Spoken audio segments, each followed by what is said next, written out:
House Bill 309, an act relating to consolidated local governments. Representative Jerry Miller. Gentleman from McCracken. Mr. Speaker, I yield to the gentleman from Jefferson 36 for explanation of the bill and motion thereon. Chair recognizes the gentleman from Jefferson 36 for explanation of the bill and a motion thereon. Thank you, Mr. Speaker. Members, 2020 was a difficult year for our entire state. But in Louisville, it was particularly difficult. We had great tragedy of the death of Breonna Taylor, subsequent demonstrations, some of which devolved into violence. The entire state and nation watched as our city experienced a crisis. People across our community lost faith in the mayor. I've received phone calls from men and women asking who has the power to remove a sitting mayor, and why does the Metro Council have such little ability to hold the chief executive accountable? In the aftermath, we are left to reflect on what's brought us to this place, and conversations often led to other areas that could be improved, including the relationship between the executive and the legislative branches of Louisville Metro government. Last summer, these conversations led the gentleman from Jefferson 29, 30, and 48, as well as a couple of our senators, to develop this bill to address their concerns. Mr. Speaker, I'd call House Committee Substitute 1. Clerk, please report. House Committee Substitute 1 to House Bill 309. Gentleman from Jefferson. Move passage. Motion is for the adoption of House Committee Substitute 1. Is there any discussion? Seeing none, those in favor signify by voting aye. Those opposed, nay. House Committee Substitute 1 is adopted. Gentleman from Jefferson. Thank you. House Bill 309 improves transparency, accountability, and oversight in the operations of Metro government. This proposal answers the call to allow subpoenas to be issued by the Metro Council's Oversight Committee on behalf of the newly created Civilian Review and Accountability Board that was created by Metro Council ordinance. It also requires Metro Council approval of large legal settlements, which today they have none. It would increase transparency in government, and more notably, it provides a way for the Metro Council to remove a mayor. In addition, it reduces the term limits of the Louisville Metro mayor from 3 to 2, and addresses the concerns expressed over the past few years in a fair manner about the enormous power of our mayor. Speaker, I'm asked that the gentleman from Jefferson 33 be recognized to explain Section 1 of this bill, which relates to the Citizens Review and Accountability Board that was created last November by Metro Council ordinance. Chair recognizes the gentleman from Jefferson 33. Thank you, Mr. Speaker. Our Metro Council created a Citizens Review Board in this past year, and that board is full of appointed citizens, and they have the right to do investigations for the purpose of improving the way our system works, mostly our interactions from our police department and with our people. I think it was one vote against it in Metro Council. They don't have subpoena power, and so that has to come from the state. The General Assembly, we have one committee with subpoena power, and that's the Government Oversight and Investigations Committee. Metro Council has one committee with subpoena power that we've given them in Frankfort, and that is the Ethics Committee. So what we wanted to do was we wanted to give the Citizens Review Board access to a subpoena power, to the opportunity to subpoena for documents and for witnesses. That is, as everyone knows, a very big and awesome power. And so to make sure that it is handled in a way that we ourselves have required it to be handled in the General Assembly, is we want the subpoena power to be given to the Ethics Committee of elected representatives on our Metro Council. So if the Citizens Review Board needs to subpoena things, and this will be in the minority of cases, I would imagine, most of the time they're just going to do their investigation like our committees do, and like most investigations go on without subpoena. But when they do need a subpoena, and they will sometimes, they go to the Metro Council, to the Ethics Commission, the one committee with subpoena power, and they ask for the subpoena to be granted, to be issued. The documents would come to the Ethics Committee of elected officials. If they misbehave, they can be run out of office, and it will be available to the Citizens Review Board. The Citizens Review Board can then do what they need to do to hold our police officers and our officials accountable and to improve the system, help hold them accountable and to improve the system.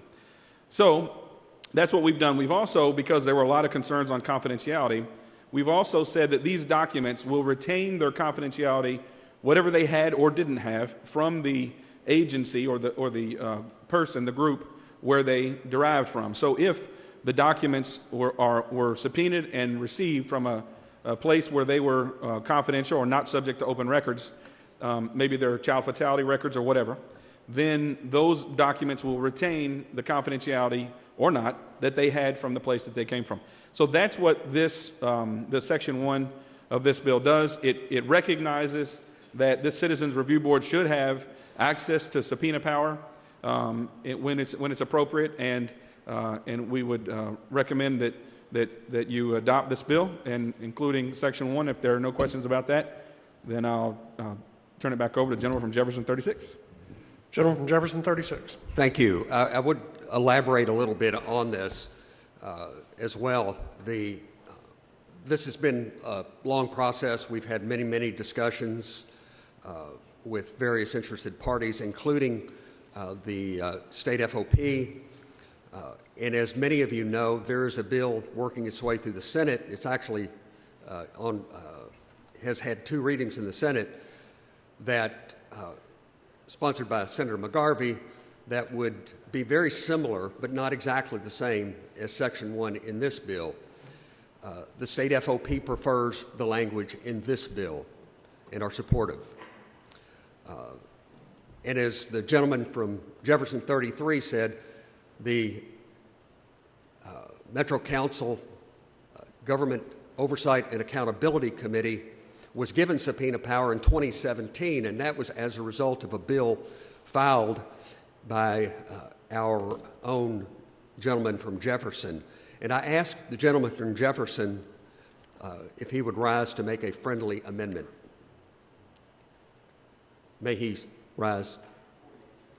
Jefferson 48, I'm sorry. Chair recognizes the gentleman from Jefferson 48. Thank you, gentleman. 36, is that right? Mr. Speaker, I would like to ask that the body suspend the rules to accommodate the House Floor Amendment number 8. Will be called in a second. Motion has been made that from the gentleman from Jefferson 48 that we suspend the rules for the purpose of allowing the introduction of and action on House Floor Amendment 8. Motion is non-debatable. Requires constitutional majority of 51.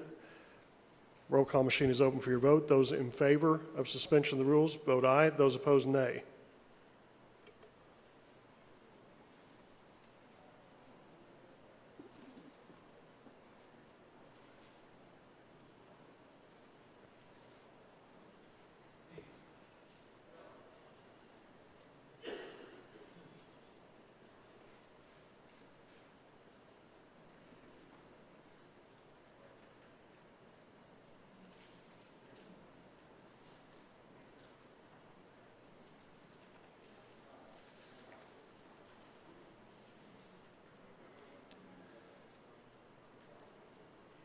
Rules are suspended. Gentlemen, House Floor Amendment 8 is now in order.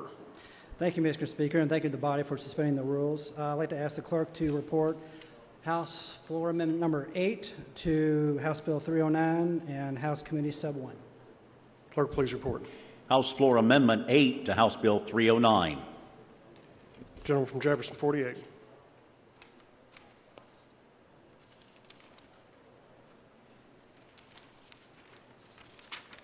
Thank you, Mr. Speaker. I get organized there for a second.